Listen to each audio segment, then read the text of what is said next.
We are Rogue Media Sports.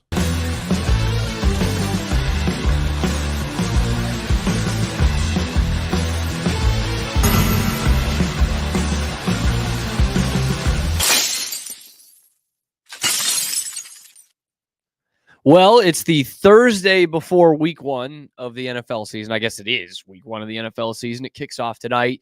The Red Sox are spiraling out of control. The Patriots have their first game on Sunday. There's all kinds of contract disputes with the Bruins, and here come the Celtics. Did you forget about them? Too bad. They have thrust themselves back into the Boston sports news cycle about, a month and a half before they open up their season and defend their 2024 NBA championship. This is the Cam Show. It's powered by Rogue Media Sports Network. I'm your host, Cam Stewart.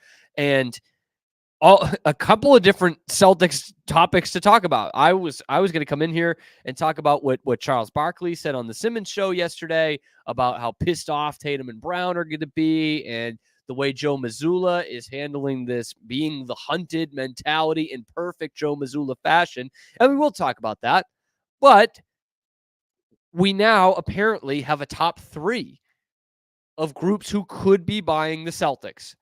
And this is coming from Courtney Cox of the Greg Hill Show, the morning show on WEEI. She said she has a source. She has a source that's not local, but is very in tune to the situation, that says there are three groups left for their pitch to buy the Boston Celtics, which of course went up for sale right after they won the NBA title this year. The three groups that could be buying the Celtics, one of them is Jeff Bezos. So for all that poo-pooing that we heard right after the initial reports a few weeks ago, no, that's bull. He's not into this. This is just someone who can buy the team. Simmons had that one first. I think Felger and Maz pushed back on it a lot, and now all of a sudden they're back in the discussion. Jeff Bezos being one of them. Not surprising. He's tried to buy an NFL team before. Okay, maybe you don't get the NFL. How about you get the next most popular sport in America in terms of pro sports, and you get the most prestigious franchise in that sport, the one that is the defending champs, that have a chance to continue a winning tradition here in the next few years and make you even more money. So that's not surprising. Another one is the Wynn Group, Wynn Encore, owners, of course, of the Encore Hotel or Encore Casino in Everett. They obviously have pretty deep pockets, but is it deep enough to buy the Celtics? I don't know. First off, with this Wynn guy, there's all kinds of sexual misconduct allegations against him in the workplace. So you might want to think that one through a little bit, NBA. But the report actually that came out over the weekend was that they do not own the land in Everett that the Encore Casino is on anymore. That makes a huge difference, because we've talked about whoever's going to come in and buy the Celtics is going to want their own arena. Celtics are tenants. They have been forever. And the real money is with owning your arena. Look at Ballmer and the Clippers. That was like the first order of business. We gotta make a plan so that we can have our own arena and get all of that game day revenue and not have to share it. And so that would be, I think, a big priority for whomever is going to buy the Celtics. And one of the pitches thrown out there early in this process was, why not Encore? Everett, you've already got some infrastructure there. It's not easy to get to. Ask anyone who tries to gamble there. But you've got this land. It's on the water. You got the casino and some built-in infrastructure, restaurants, hotels, that kind of thing. And that's what you're looking for around an arena. They don't own that land. That becomes very much more tricky. The third group, if you can call it a group yet, Sam Kennedy. Yes, the president of Fenway Sports Group. Now, it's worth noting, Courtney Cox is reporting that it is Sam Kennedy's name who is on there, not explicitly Fenway Sports Group. Who Sam Kennedy can be dealing with that would also have the money to buy the Celtics that's not Fenway Sports Group, I don't know.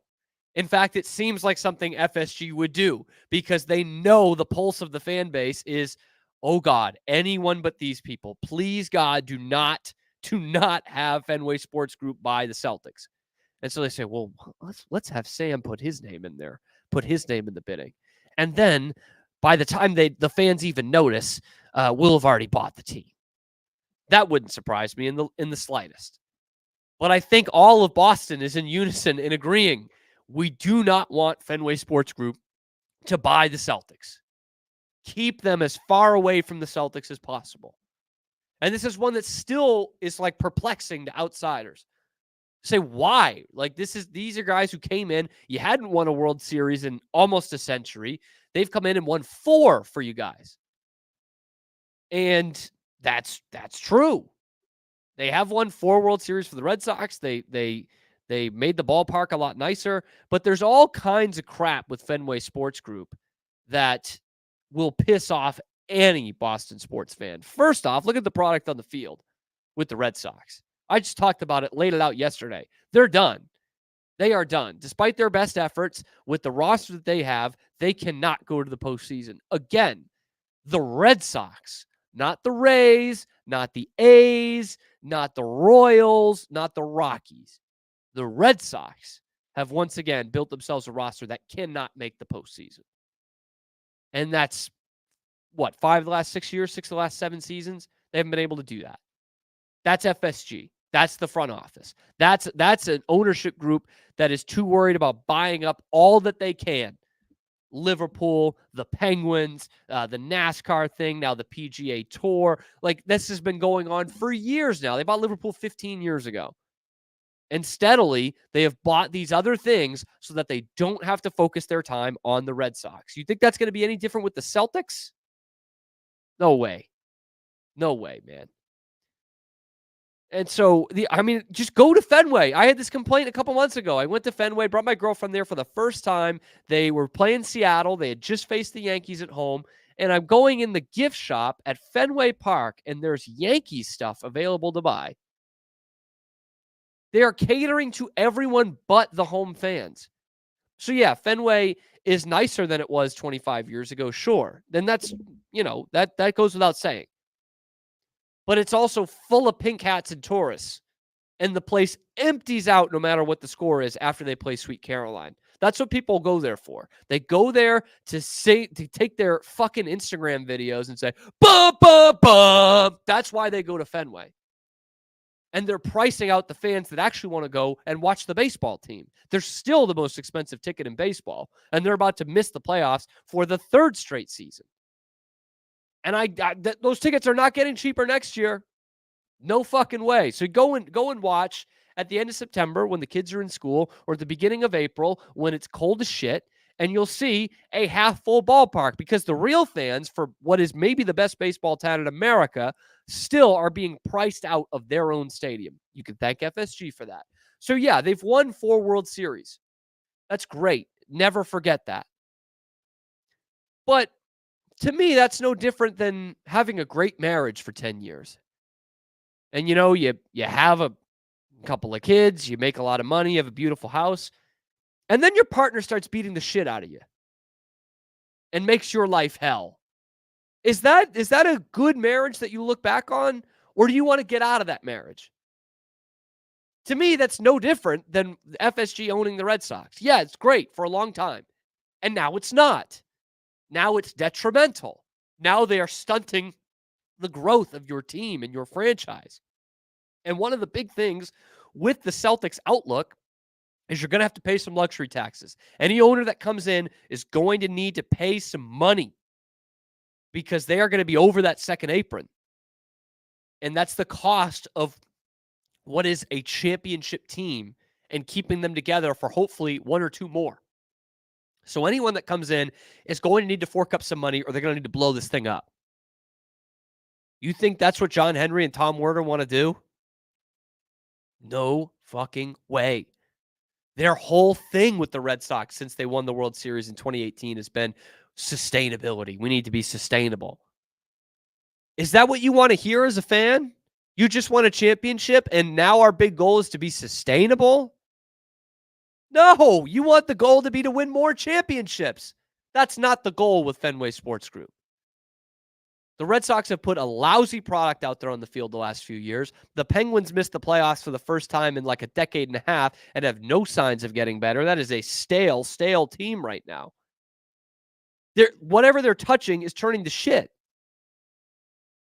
And it starts with them. The buck stops with the ownership group. That's what the teams have in common.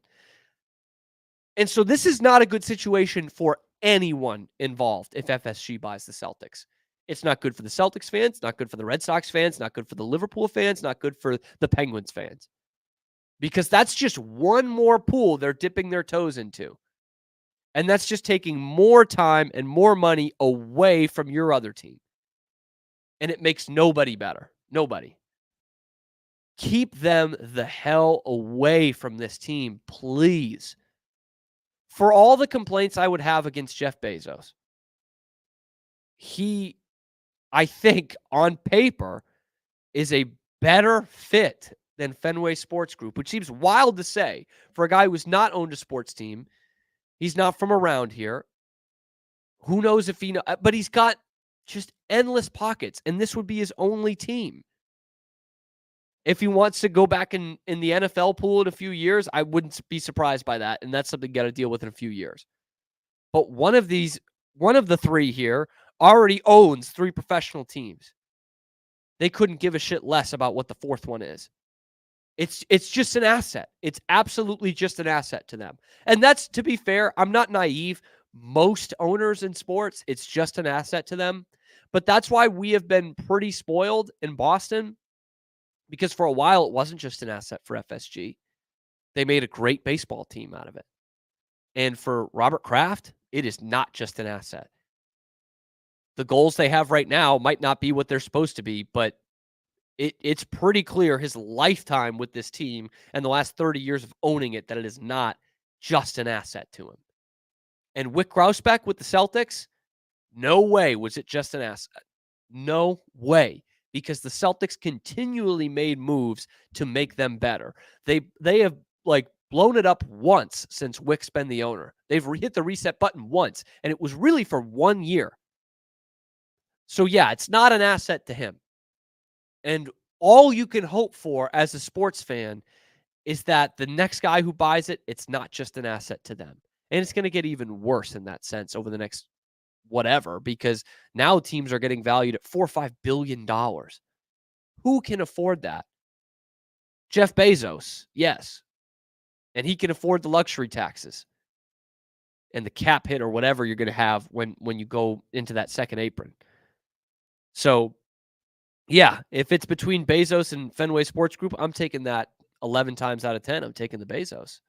I'm taking the Amazon Celtics. Absolutely, man.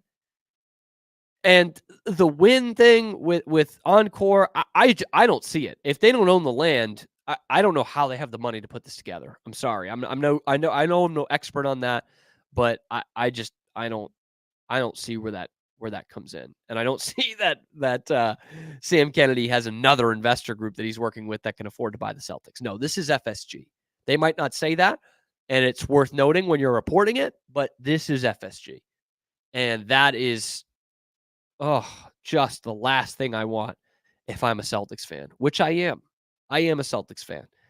And I would take the guy with the endless pockets who hasn't owned a sports team before and might be, cold and distanced versus the guy who owns too many sports teams who we know is cold and distanced and has proven to you that he doesn't have the endless pockets because he's trying to make each of his franchises sustainable rather than good.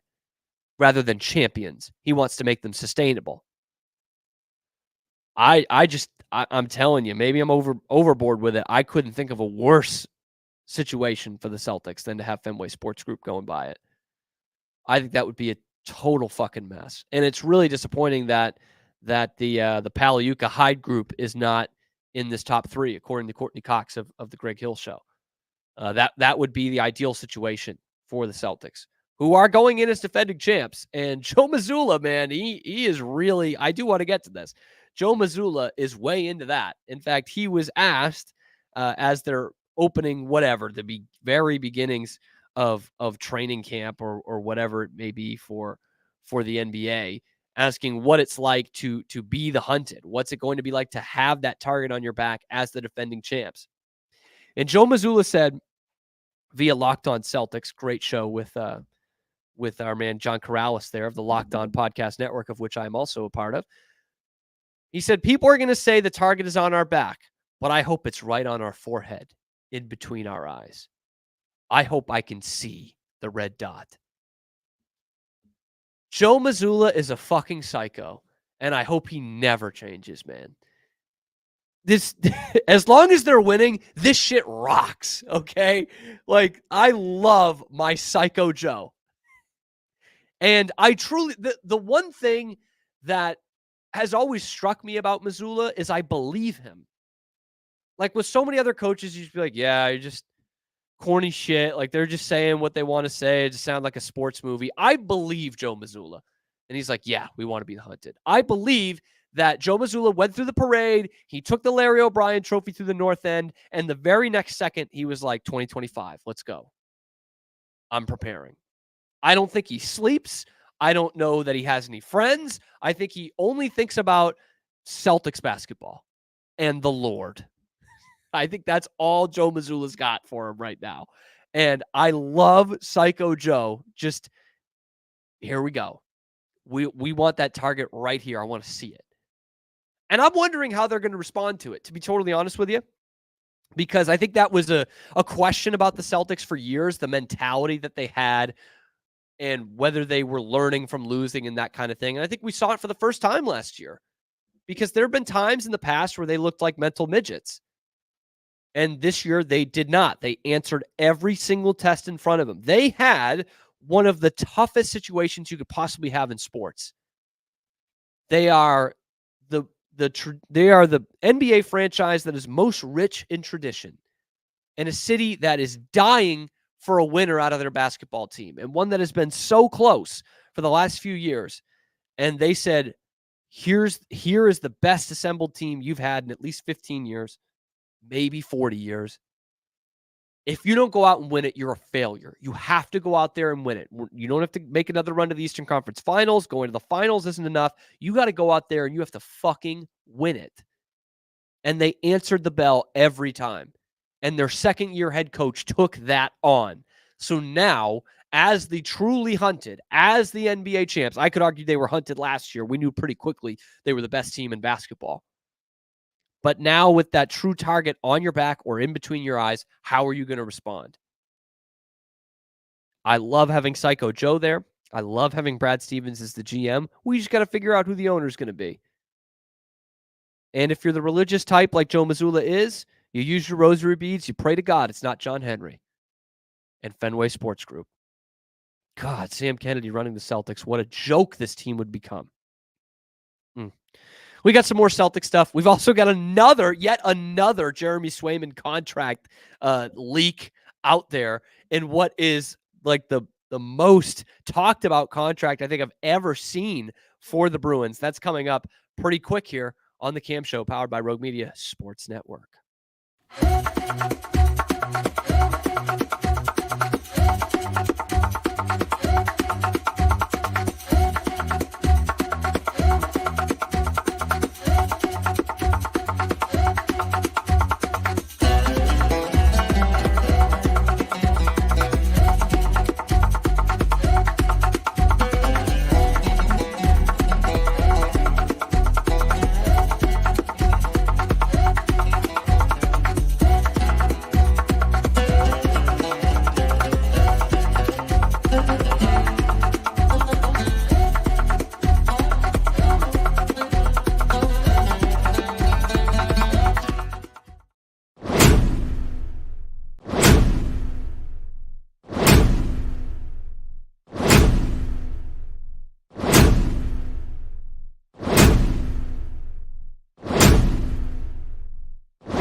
All in Sports Network. We love sports.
Celtics just coming out here making news this morning with the top 3 of who can actually buy this team. And it's not great news.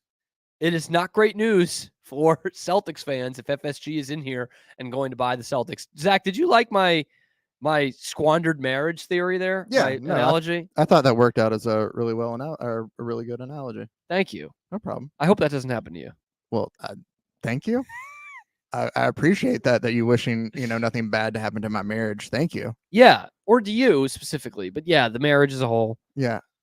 We do have a comment real quick. Do if we? You want to throw it out before Yeah. you get to your next Sure. thing? From Scotty B, the Baylor King. Love Scotty B. How's he doing? The talks of UConn to the Big 12 have paused. I don't really see. I don't see how the Big 12 goes for it. And that's linking to New England here.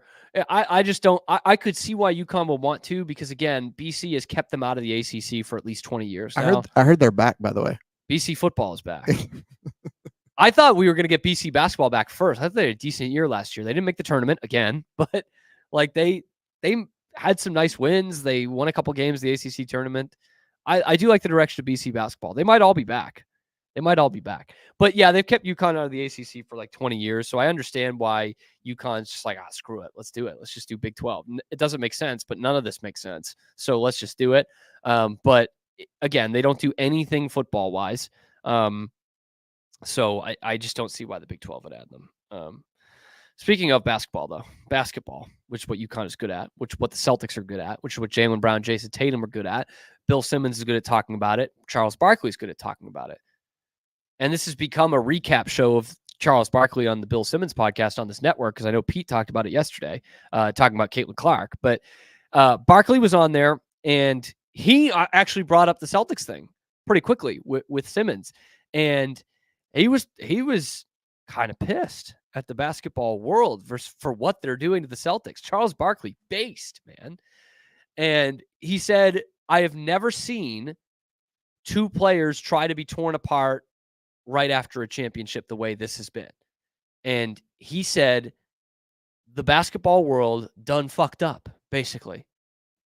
Because what they did is, with keeping Jaylen Brown off the Olympic team and Jason Tatum barely playing on the Olympic team, they went and pissed them off. And he said, only the NBA can do that. Let's piss off 2 of the top 10 players in the NBA after they're coming off a championship. Seriously, I don't think, maybe Isaiah Thomas is treated unfairly in the Dream Team, but I can't think of any other scenario where the NBA pissed off 2 players more than they did this summer with Jason and Jaylen. I really believe that sincerely. Now, Zach, I've been watching the Celtics for years. I've watched like every game these 2 players have played. Mm-hmm. Okay, so I kind of know. I've been through this. We've grown up with them.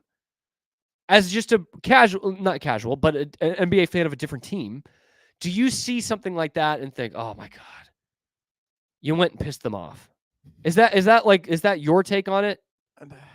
No, Like all that happened this summer. So here's it's always a thing where you look at and you think, okay, like a team could potentially use that, or players could potentially use that as bulletin board material. Mm-hmm. I did watch. I will say, as a Rockets fan, obviously none of the players from my team were on the Olympics team. Yeah, that's fine. I mean, Al P, Mini Joke it will eventually have the last say. He's not going to play obviously for Team USA. He's from and I'm blanking right now. Is he from? He's not from Serbia with him too. He would have been on Team Serbia. Yeah, he would have. Damn it. Where is Sengun from? It's got to be someone who did not qualify. Anyway, Turkey. Thank you. So, but I look at that, and it was odd to see, obviously, 2 players, the 2 star players from the reigning, NBA champs, Mm-hmm. one not even make the team, and the other one not get any playing time whatsoever. And so I did watch that, and I did think of yeah, that is kind of bulletin board material if you are. I would, if I'm that player, using that to push myself. I don't know if I looked at it as disrespect to the Celtics team as a whole as much as it was to those 2 individual players. Yeah, so the way I'm seeing it, though, that is kind of different from Barkley, or I'm kind of waiting on it. If we had seen that kind of disrespect towards LeBron or Steph Curry or Kobe back in his day, that would have been my first thought. Shit, man, you didn't need to piss them off. You got and pissed them off. Jason Tatum and Jaylen Brown are two very good players. But I'm wondering if they got that revenge tour dog in them. You know what I mean? That's what it's yet to be seen. I think Jaylen Brown probably does, because I think this year was a revenge tour, or this postseason was, when everyone told him he wasn't good enough for the contract. And then he doesn't make the All-NBA team, which he probably should have. And he has a revenge tour of having a great season. He gets better at every facet of the game, and he wins both the conference finals and NBA finals MVP. Jason Tatum, as much as I love him and as much disrespect as I think he gets, I think Jason Tatum really cares about being top 5 and being all NBA and being the finals MVP. I don't think it was like his make or break. I think he wanted the championship more, but I think he does care about that stuff. Well, you brought it up, I think, when we were talking about the Netflix series, about how much he's a Kobe fan in a way, and he always wants to be.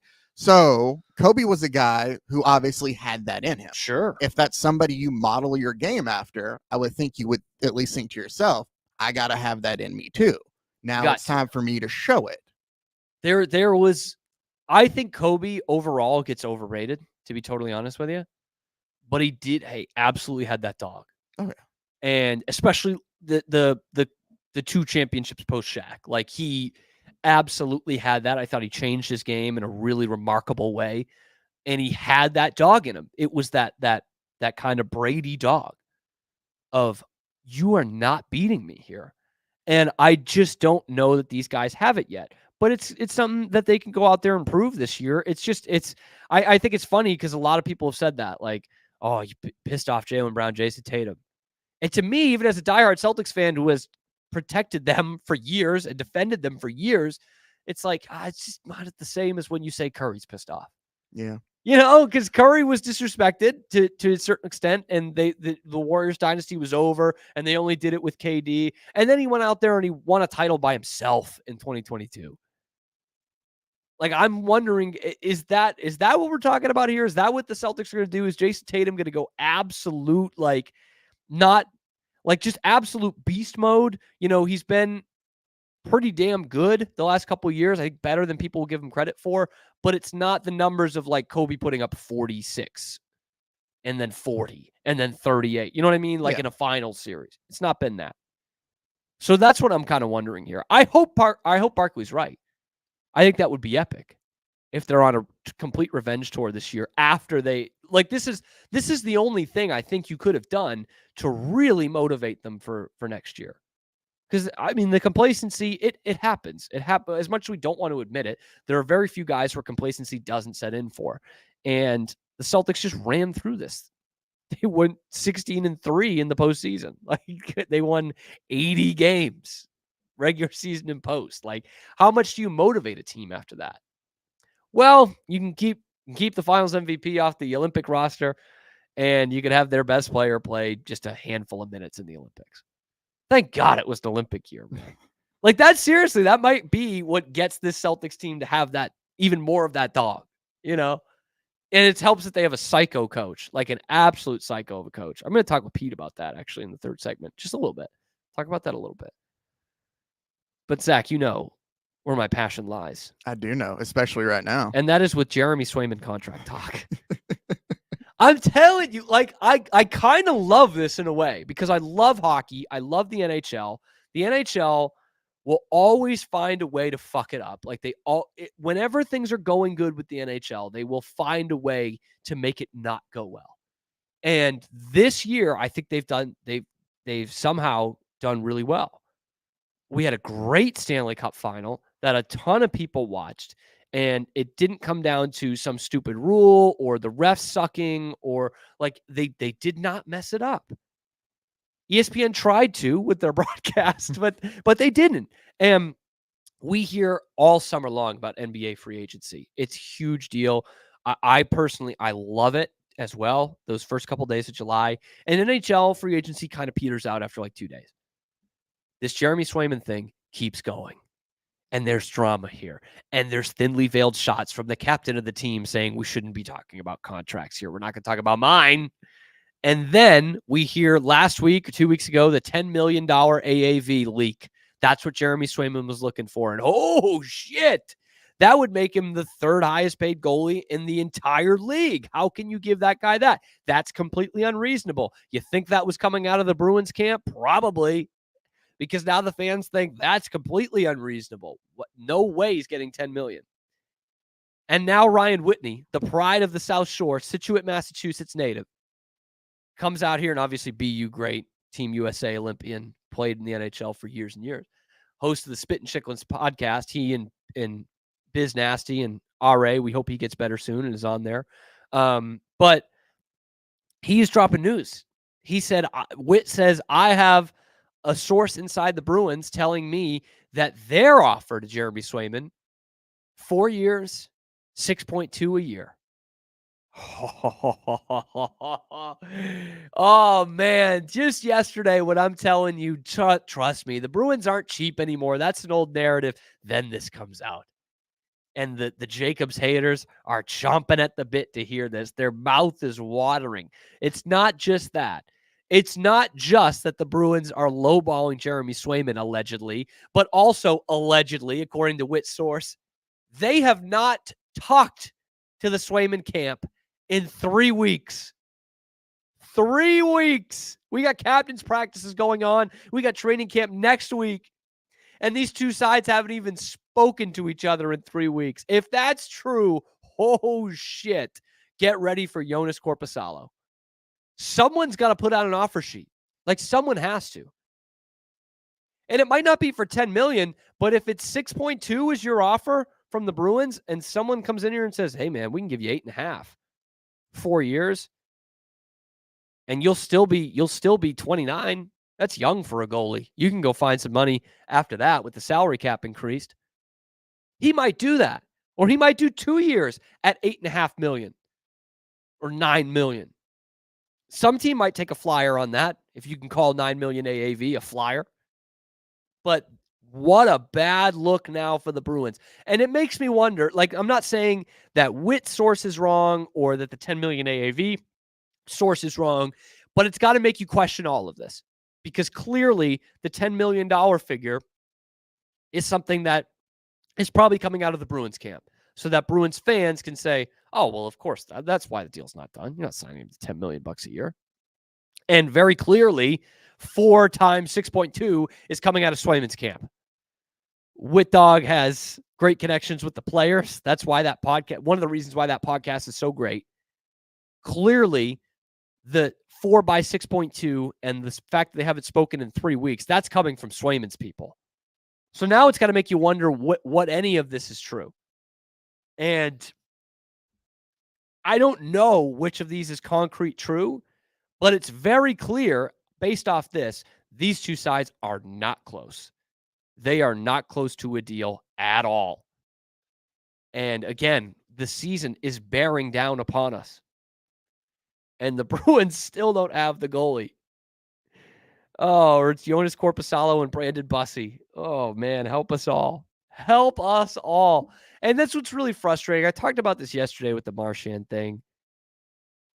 This team, they're not like a real Stanley Cup contender necessarily right now, but they're not that far off. They're really not. They have one of the best D-cores in the league. They've got to get some better forwards, but you went out and upgraded that at the least. You got Elias Lindholm and some protection for Pastrnak, who's a top 10 forward in the league. Marchand's still productive. We'll see if he's missing some time, but he's still a productive player. Coyle had his most productive year of his career. And you had an all-star goalie to backstop the whole thing. Now we're wondering if you'll still have that. So am I saying they're going to win the Cup this year? Absolutely not. But with the way they've handled free agency, which I think was a good step this year, the D-core they have a core that can absolutely be competing for the Stanley Cup in the next 2 years. 3 years. They've got young guys that are going to be playing big roles. I mean, you talk about some of the young guys they've got locked up, and then you add in Lohrei, Patra, Beecher as a bottom 6 guy for now. Fabian Lysell, we'll see. He's only 21. So you've got a good young core here, and you've got a good prime core that is locked in. And I'm talking about Pastrnak and McAvoy and Lindholm, Zadorov, all those guys. The next shoe that needs to drop is Swayman. And if this $6.2 million is true, that's not a good look at all on the Bruins. I'll say that. But man, it just day by day. This is not great for the stress of the Bruins fans, but I think this is good for the NHL that you've got legit contract dispute going into training camp, because there's a storyline here. There is now every day there is something. And it's Bruins podcast, it's Spittin' Chicklets, it's Boston Sports Talk Radio. All of them are into this. Like the biggest show in Boston Sports Talk, Felger and Maz, is talking about this like 3 times a week. That's awesome for the NHL. Again, great for the Bruins? Probably not. You'd like him to be signed by now. And are we in the worry zone? Probably. September 5th. He's not signed. But I think this is sneaky a good thing for the NHL. I just hope they could get it done and that they're not paying him $10 million a year. I don't think that $10 million is going to happen. And if it's 10 from Swayman and 6.2 from the Bruins, that actually makes me feel more confident in like an 8.5. But then again, there's no doubt if that 6.2 is true, that's a disrespectful offer to Jeremy Swayman. 8 is fair. 8.5 is fair. Anything above that seems like overpaying. 6.2 is a slap in the face, to the point where if I'm seeing that as another NHL team and I was thinking about putting an offer sheet out for Jeremy Swayman, now is the time. He's disrespected. They haven't talked in weeks. He's going out there at captain's practice to stay in shape. I don't doubt that he wants to play for the Bruins, but if this is the offer and this is the discourse around them, if I'm another team looking for a top-end goalie or what I think is a top-end goalie, I'm putting an offer sheet in right now. 3 years, $8 million a year, Jeremy. Let's do it. And then the salary cap will be up. You can go wherever you want. Let's go. But we feel like your team that is a goaltender away from really competing. We'll give you some high-end money. We're not giving you 10. No one's giving you 10. But we'll give you some good money here. More than that 6.2. The Bruins are slapping you in the face. We're going to make you our number one goalie at $8.5 million a year. You'll be pretty set. And then you're going to go make big money once the salary cap is bigger. And then you'll talk about setting a standard. You want to talk about setting a standard. The guy who's done that for our Rogue Media Sports Network is Pete Souza, and we're going to talk to him next on The Cam Show.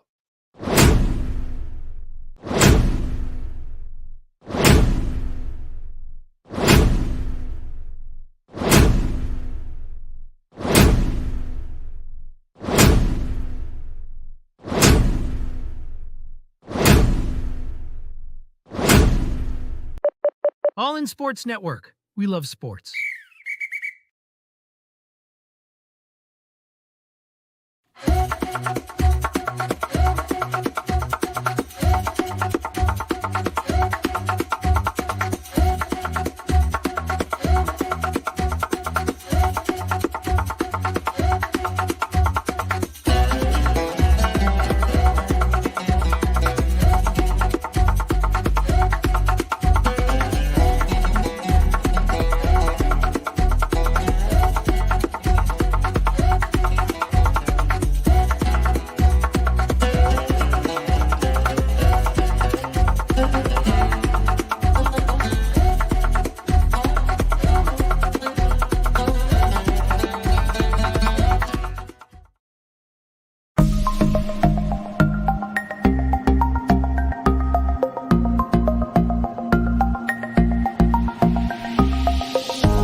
Pete Souza of the Pete Souza Show Did you hear Mike on Hamilton Rogue of Media the Sports Mike, Network. of the No, Mike we Hamilton try show? to we try to not hear him during Yeah. the show. Bois on the Rogue Media Network is pretty They damn recorded popular. some Bois today. Like That's it or that's not- King of the Hill podcast, so I'm big into it. Oh, you like King of the I Hill? love King of the Hill. Yeah, I've been I- on Bois before. I never got like, and I'm sure it's brilliant. I never got like so into it, but whenever I hear any of the content, I get a kick out of it.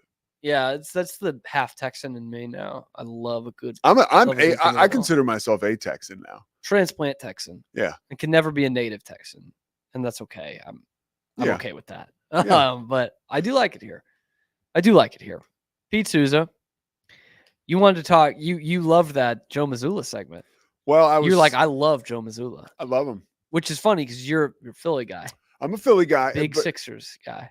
it goes back to his roots with Bob Huggins at West Virginia. And I know you know the story, but not a lot of people do. His background, and which lends now to his spirituality presently. Mhm. You know, as far as we're talking about a guy who was sitting in the front row of the pew, or in the You. front pew at church. Me or Joe Mazzulla. Nor me. I mean, I Yeah. went to church, but I wasn't Yeah. in the front pew. So yeah, did you go to church? Catholic church? No, I was Yeah. like the only Protestant in Massachusetts. Yeah, My everybody's dad's Catholic family there. is my whole step family, half family, all Catholic. Everyone I knew is Catholic. But my dad was a big church guy. Okay. Not like throw it in your face, but he just went to church every week. Yeah. So I did as a kid. Yeah, look, I haven't been you can since. you get a lot of good stuff there. And in my experience, I mean, you know, some of it isn't for everybody, and I totally get that. But Joe Maz going back to West Virginia, I mean, he got in big trouble as a player there. Yeah, he did. Yeah. Like a handful of times. Like it wasn't just one offense. It was, I know he got something happened at a bar. that was where the big one. It was like a sexual assault, and then he got into a fight at a Pirates game. There were a couple things that he did. Yeah. And the sexual assault was more like a grabbing a woman's arm as she walked away. Something Yeah, I like think that's that. what it was. He Yeah. was just too Yeah. handsy with the woman. Exactly. Yeah. So Which look is still not good, but no, it's so. But he played on the team, went to the Final Four at West Virginia. yeah, And 2010. He stopped drinking, I'm pretty sure, in college.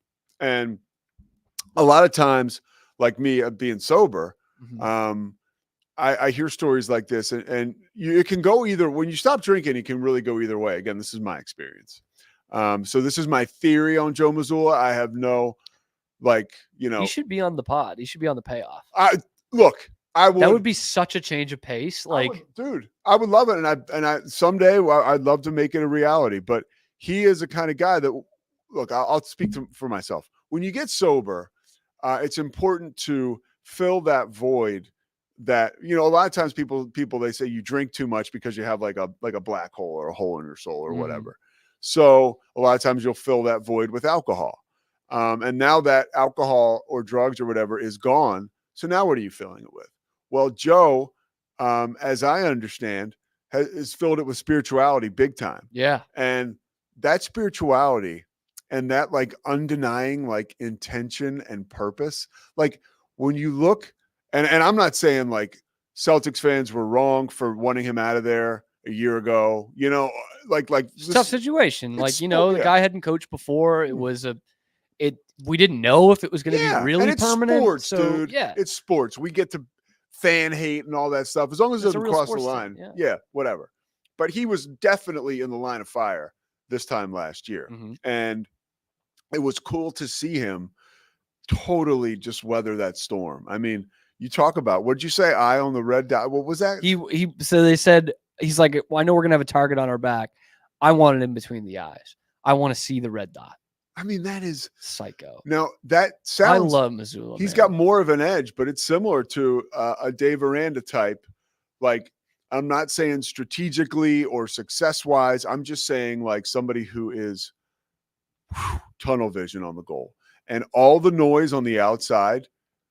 I truly don't know. I mean, I'm sure in moments they admit to whoever's in their circle that, yeah, this is a lot, but that's how you get through it, right? They're not admitting it.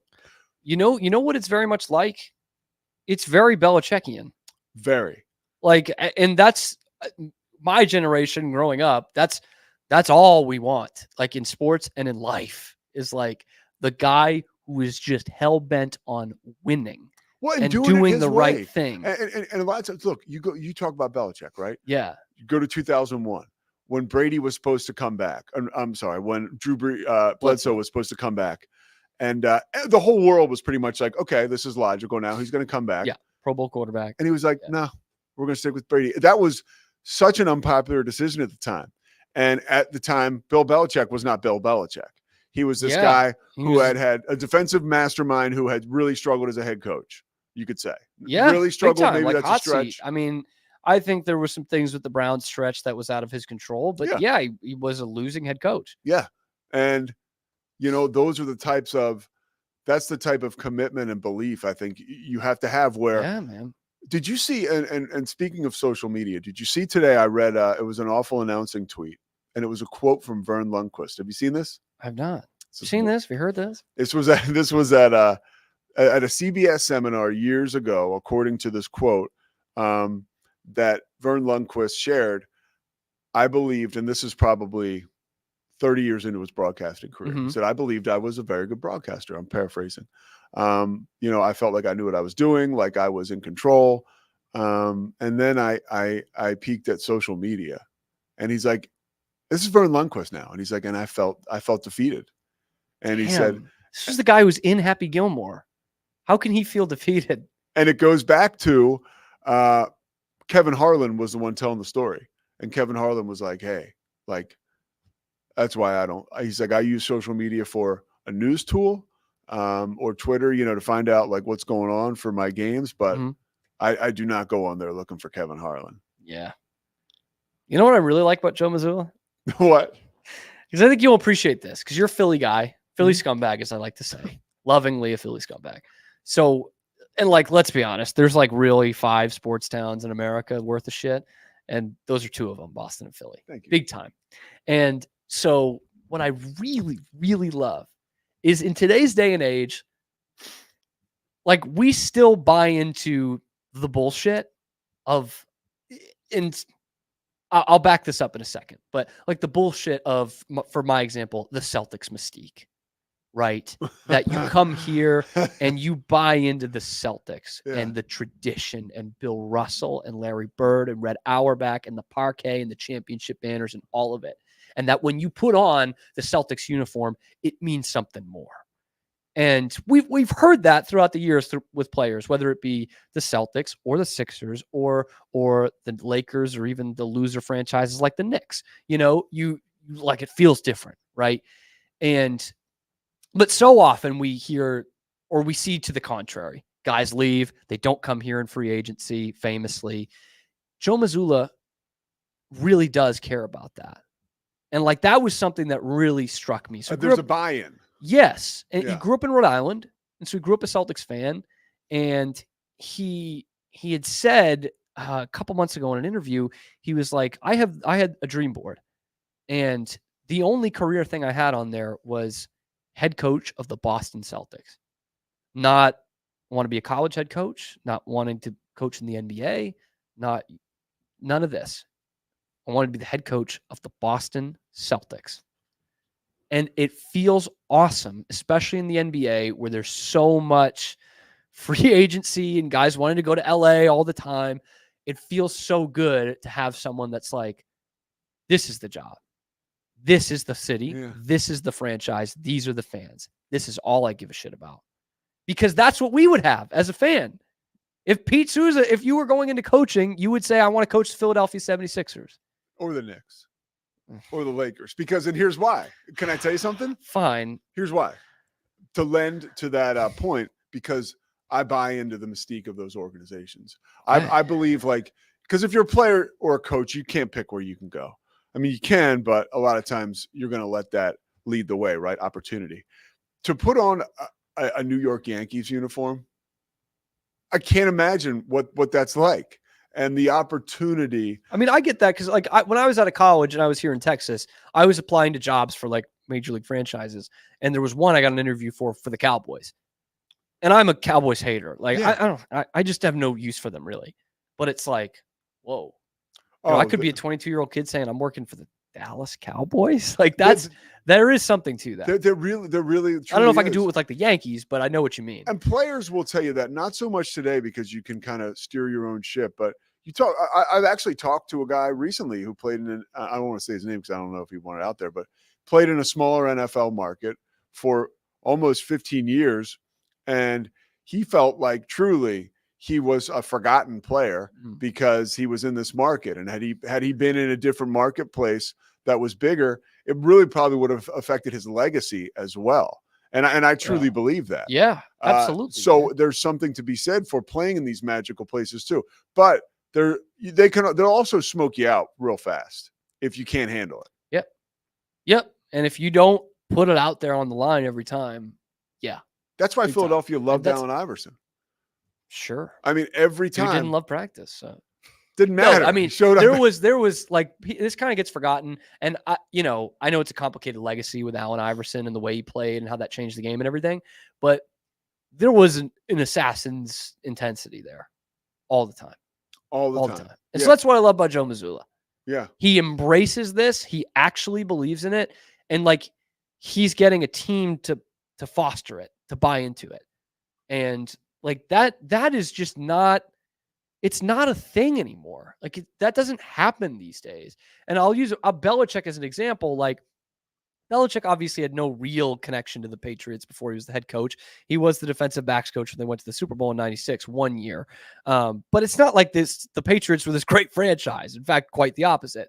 And so you don't have guys that go into there and are just like, this means everything to me to build this team back up. Like for Mazzulla, I really believe that. He was like, I'm a basketball guy. I'm a Celtics guy. I'm a Boston guy, Rhode Island. But That's, like I am hell bent on taking this team back to where it needs to be.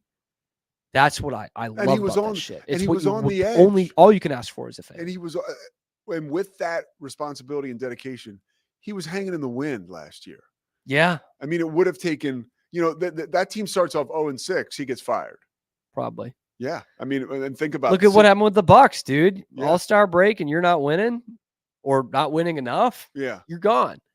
And that's another thing. It's like That was a pressure bit that was a cooker bit of being with the mutiny there, Celtics. but that's another Huh? story. That was a bit of a mutiny there, but that's another Yeah. story. Stupid. Yeah. Now you got Doc Rivers. Congratulations. Doc bought into the Celtics thing a little bit. And I do like Doc and what he did for the Celtics, but he's like, is he George Seifert, man? Like, is he coaching himself out of a Hall of Fame career? And it's like, it's harsh because his teams always win. yeah. Like they're always good. And there's something to be said for that. Since I mean, they didn't really win in Orlando.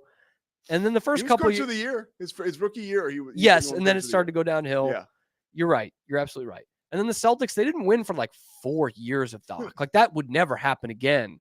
And then he No. gets the team together. And to be fair to him, he's won everywhere since, but they don't win. Doc is he's a quintessential good old boy too, Sure. for lack of a better term. Retread. Yeah. But all those guys love him. Like all the 1%ers in LA, they play golf with Doc Rivers. Like he plays the game a little bit too. I'll just Sure. I'll just say that Charming. there is no, like, he rolls with the elite of the elite. Sure. And There's someone I could compare him to that you talked about in a documentary yesterday, but I don't think that's a fair comparison. Hope Solo. No. Doc Rivers has not killed anybody, so I can't call him You OJ. can't but compare he's him got to that, OJ he's got Simpson. that LA charm, man. That hanging out with Yeah. the beautiful people Yes. and like Yeah. the former athlete charm. Yeah. And You want to talk about Doc OJ? seems like a really great guy, so I don't want. Yeah. No. I know exactly what you're saying though. I've used that comparison a few too many times in my broadcasting You gotta career be of just careful. like the charm of OJ, Yeah. but there's also doesn't seem to be a dark side to Doc. So No, there which it doesn't. did seem like it was that way with OJ. And Doc's a fun guy to like. You use the term, and Bill Simmons created it in my universe at least. Sports hate. You can sports hate guys like Doc. Sure. Just you can't hate him. He's a great guy. It seems like. Pete, thanks. Yeah, you got it, man. Thank you for Appreciate having it. me. I know Yeah. you'll be pulling for the Celtics this year to go back to back. No, I won't. We'll have you on as the I Celtics absolutely expert. will not. Nope. Can't wait. You're a Knicks guy anyway. You get your I Patrick just know Ewing what's shit good anyway. for basketball. I'm not a dummy. You're not buying into. You don't have rosary beads made out of the parquet, the No. original parquet at the Boston. No, but I Garden. love the stories about, Red Auerbach and the air conditioning being shut off and all that stuff. I think that is a beautiful time in sports. I love Joe Mazzulla. I really hope Fenway Sports Group doesn't buy him. That's Pete Souza. I'm Cam Stewart. By the Celtics, not by Joe Mazzulla. They're not buying Joe Mazzulla. This has been the Cam Show. We'll be back tomorrow talking sports.